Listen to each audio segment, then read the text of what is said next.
Okay everyone, this is Avatar Sage 7 and I'm going to be talking to you about the 5 top zones for you to visit in 2021 as a new or returning player. Of course, this list will probably change as new expansions, new DLC are released in Elder Scrolls Online. So, what is the first group of zones, really set of zones that every player should probably do, especially for beginners? And that is, of course, the starting zones.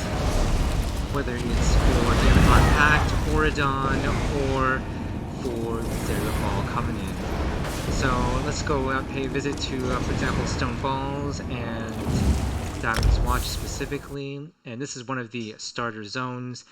And the faction zones are extremely useful for all sorts of various sets and set pieces that you will be using or finding useful as best in slot for your character at CP 160 or max character level. So, for example, Stone Falls, some of the most popular Dragon Knight sets are Silks of the Sun, for example. In Deshan, there is Soro for best in slot critical magical builds for now until the next few updates start dropping. Necropones and Rivenspire. And literally speaking of these zones, these places that you can visit here for the faction sites, the first 5 major starter zones besides the beginning ones, are extremely easy to traverse, extremely easy to travel through. They're not extremely vertically challenging in any way, shape, or form. And you'll find it that the bosses and delve bosses here are pretty easy to defeat, given enough time, patience, and of course leveling up. Compared to a zone like Craiglorn, for example, where things are far more challenging, monsters have more hit points, bosses are actually quite a bit more difficult to kill even in delves, and you'll see that the starter zones are perfectly geared towards beginning players for the most part. Well, so what are all the possible beginning zones that you can visit? So we bring up the map here, and you go out of Cyrodiil, I mean not Cyrodiil, but Tamriel here.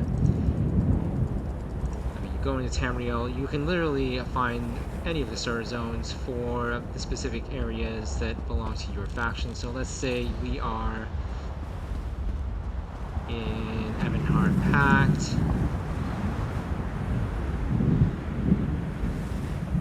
So this is, let's see, Ebonheart Pact here, Stone Falls. So Stone Falls is the first starting zone of the major 5 zones for Ebonheart Pact, for example, and then from there you progress to Deshan, and then there to Shadowfen, and eventually you're taken all the way back through to the Rift and then Eastmarch. So that's generally the order if you want to follow chronologically. And because of all the level scaling since the one Tamriel update a long time ago, where all monsters and bosses scale to your level, it means that none of this content ever goes out of date for you. So if you've only done one faction or are beginning one faction, you'll find that you'll still have a chance to do the Aldmeri Dominion faction and the DAGGERFALL Covenant faction, for example, if you start as Ebonheart and vice versa, because as you finish one faction and the main quest, not only do you get skill points, a huge amount of quest experience, but you also have Cadwell's silver and gold special quest that essentially just transports you to the other zones to experience life as if you were in that faction. And so you can experience all of their quests, get all of their skill points, do all of their delves, public dungeons, and whatnot. So if you were in the Aldmeri Dominion, for example, let's say here, you would begin on Auradon as the main faction zone or province. Then move to Greenshade, Grotwood. It's probably Auradon, Grotwood, Greenshade, Malabalator, and then Reaper's March, I believe, is the order. And I'll have a diagram, of course, showing the proper order if you really want to go in that exact order, because that's usually how those zones are linked. So that's for the Aldmeri Dominion faction starter zones, or faction major zones anyways, not starter zones. Starter zones are the smaller ones. Let's see, for the Daggerfall Covenant, it would probably be Glenumbra, Stormhaven, Rivenspire. Then they take you to Alakir Desert, and then Bankrine. So that would be the order of the faction zones you can explore. Like I said, plenty to do in them, lots of quests, lots of achievements that you can get. And those achievements will unlock dies and titles. Also the various different sets and gear sets that you can get that are sometimes best in slot. So like I said before, you've got Rivenspire's Necropotence, which is great for pet sorcerers. Then you've got Auradon's Queen's Elegance, which is great for heavy attack builds. Then you have, I believe, is it Reaper's March or Green Shade Rotwood? One of these has Briar Heart. No, sorry, Spriggan's Thorns. I believe that's it. Green Shade. So that one's good for a starter set for beginning max level characters that does physical penetration. For Evanhard Pact, like I said, Stonefall has Silks of the Sun for Fire Dragon Knights. Deshan has Mother Sword for critical hit magic builds. Shadowfen's got mostly poison gear sets, I suppose, if you're really into poison. But that's kind of niche.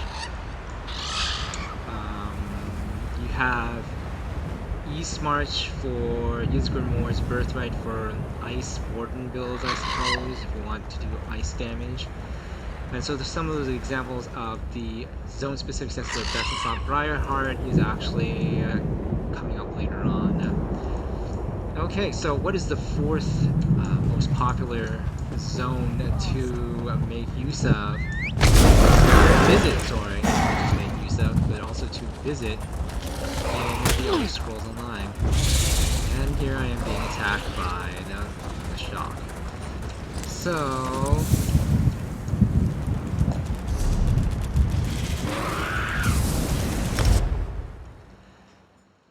that zone would be Clockwork City, which is also an amazing zone, I might add. Very unique style, excellent sets, including my favorite Mad Tinkerer set, which summons a Fabricant that does shock damage and rolls the enemies and knocks them into the air, essentially stunning them. There's also Unfathomed Darkness, and Livewire's an okay tank set, nothing amazing really. So I myself am using Necropotence and Mad Tinker, which is an excellent set, like I said. So these are some of the best sets that you'll get in Clockwork City. There's also the Apostle style motifs and gear motifs that you can get, and right now during this Tribunal celebration for ESO in February 2021, you'll have the chance to acquire unique items and styles and recipes like Clockwork Citrus Fillet, which is a legendary Magicka health recipe that's like Witch Mother's Brew on steroids. And the zone itself, as you can see, is extremely unique in terms of its design, aesthetics. There's the Brass Fortress, probably one of the most favorite zones amongst many players. So the Brass Fortress itself. Confirm, let's go over.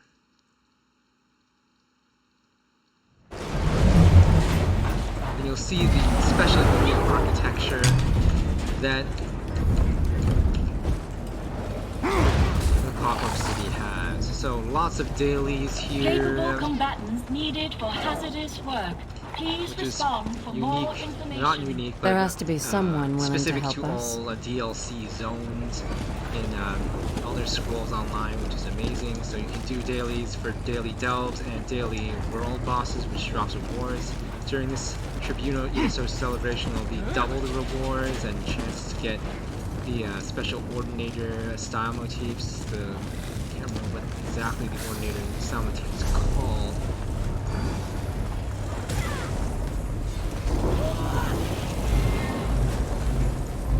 Yes. Yes, this is the one. Doctrine Ordinator Army or something like that, maybe? Sorry, no, that's not the one. Well, I know it's just an Ordinator motif. Okay, so that is the 4th zone on the list anyways.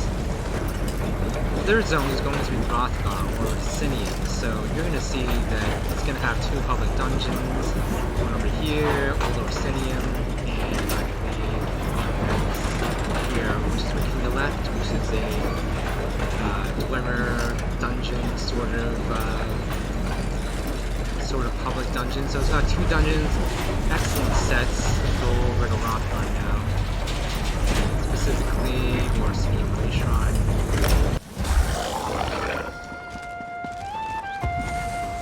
So the best sets in this zone that you can grind for your collections before you hit max level, for as a beginner or as a veteran player, you know, leveling in alt would obviously be best in slot for stamina. One of them being Briarheart set, and of course a great tank set from this zone is the Mark of the Pariah, so Briarheart, let's say Rothgar sets here. The crafted set of Law of Julianos is an excellent crafted set for leveling as well as many magical builds. Briarheart, like I said, excellent set for critical hits for stamina characters and boosting weapon damage. Mark of the Pariah is a great set that adds more and more armor as your health goes down. Great for tanking. Cooldown is not too bad if you have all 9 traits, but that's more for vet characters, and the other stuff is okay. But those are the top sets for this zone. Like I said, very hilly and mountainous, also easy to traverse, like Clockwork City's flatlands areas and the faction zones themselves. So Rothgar is definitely on the top list of zones that you should visit, do the quests in, get the special gear sets for, and whatnot. The next zone, probably, I believe is number 2 on my list, would be Western Skyrim. Also one of my favorites, though I did this to death during its last celebration event involving this zone. So, let's see if we can have a high point. Very mountainous and craggy, has its own unique look and feel to it. Lots of snow-covered zones. Not exactly the highest point I can find. Oh, Solitude would be better. Its claim to fame is, of course, the fact that you can access the other waypoints down below. So there's the above ground Western Skyrim and below ground Blackreach, which is literally its own separate map. So I believe it's Arctan Cavern, or no, sorry, Greymoor Caverns. This is like really underneath Western Skyrim, so lots and lots of things to do. Its own public dungeons, which numbers at least 1, 2, probably 2 at the minimum, including Labyrinthian. Some of the best sets that I enjoy out of this game, oh, and there's also the Trial Kinds Aegis here, which I haven't done yet. Some of the best sets here that I prefer are Winter's Respite, which is a great healing and tank set that drops healing on the ground, a healing circle on the ground, whenever you cast the ability on the ground, that is. So, let's say Western Skyrim. 3 crafted sets that you can use, mostly is Dragon's Appetite is a niche set that's more for bleeding. That's pretty rare right now until the next update. My favorite, like I said, is Venomous Smite and Winter's Respite. Venomous Smite is excellent for dropping poison upon critical damage hits. I usually bought all of the pieces on the traders so that it's easier for me to recraft. Almost all of my stamina builds use this set because it's just so fun and great area of effect attack. And yeah, so that's the second zone we recommend, or I recommend, that all players visit and do at least, or grind for the specialized gear if they don't want to buy it from filters. And the first, of course, is also Somerset, which is probably the most sunniest looking of the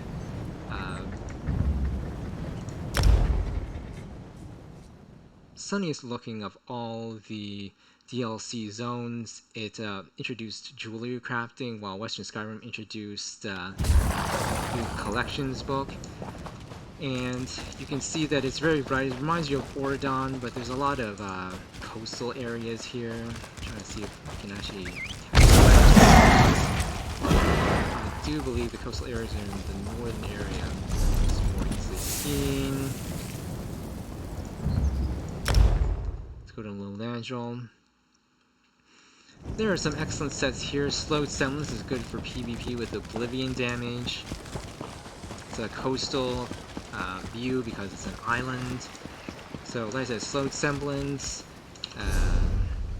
Griffin's Ferocity is great if you want to have a source of critical damage without having to slot Channel Acceleration and Barb Trap skills. So if you want to open up a skill slots, so let's say Somerset slots.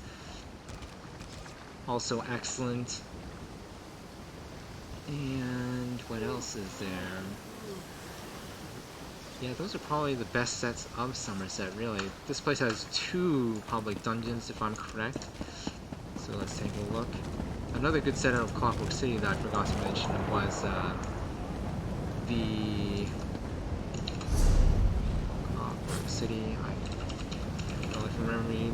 It would be Unfathomable Darkness. A great set that if you can't craft more cooldowns, this one will summon a Murder of Crows to attack enemies every 3 seconds for 8,006 roughly physical damage anyways.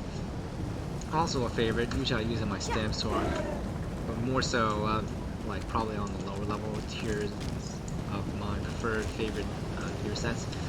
So Somerset's got like, I think 2 public dungeons, yes. Right here, Sunhold and yeah, Carn Weston. So 2 sets, also has Trial, the Trial Cloud Rest here. It's a very popular one for all of its multiple sets.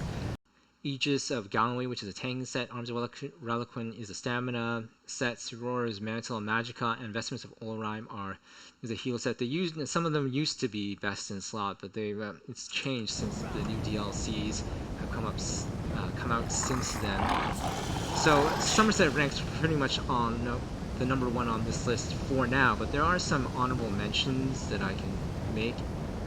So let me see. Northern Elsewhere is one of my honorable mentions. This zone is excellent just because if you want to hunt dragons, this is the place. It's very mountainous, very vertical.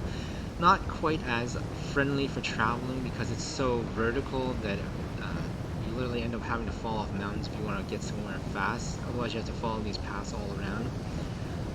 But otherwise, if you want to hunt dragons and you want to experience some of the thrill you had hunting dragons from Skyrim, then Northern Elsewhere is definitely one of those zones.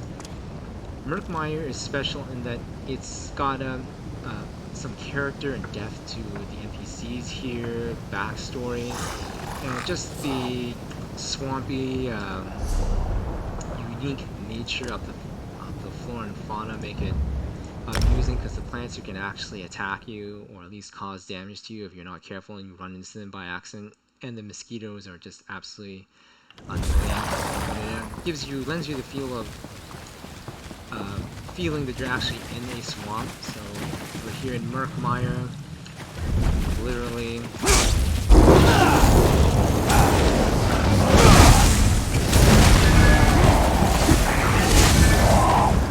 you can see that it's well built. I mean, it's not as bright and sunny as Alinor, for example, or Somerset, and it's not vertically high or design, but it has its amusements in terms of just the flora and fauna and the way it's laid out. I'm trying to find one of those dangerous little plants that you probably don't notice until you run into it. Yeah, I'm not running into them right now. I'm probably just waiting to pop up, literally. So that's one of my other major honorable mentions for zones that you can visit. Again, not the top zones, but definitely honorable mentions. So I already mentioned MURKMIRE, Northern Elsewhere. And the other one, of course, is Blackwood, but that's not out yet, obviously. And it sounds like you're probably small like MURKMIRE to visit, but you'll have the chance to interact with, the unique Oblivion gate portals that you saw from the Elder Scrolls 4 Oblivion. So that'll be kind of like a nostalgia thing. So yeah, those are the top 5 zones plus honorable mentions for places that you should visit as either a beginning player or a returning player when you rejoin the game or play the game in 2021. Hopefully you enjoyed that video. Please do subscribe or hit the like button if you have the chance, if you found this content to be at least somewhat amusing. And hopefully I'll see you again soon.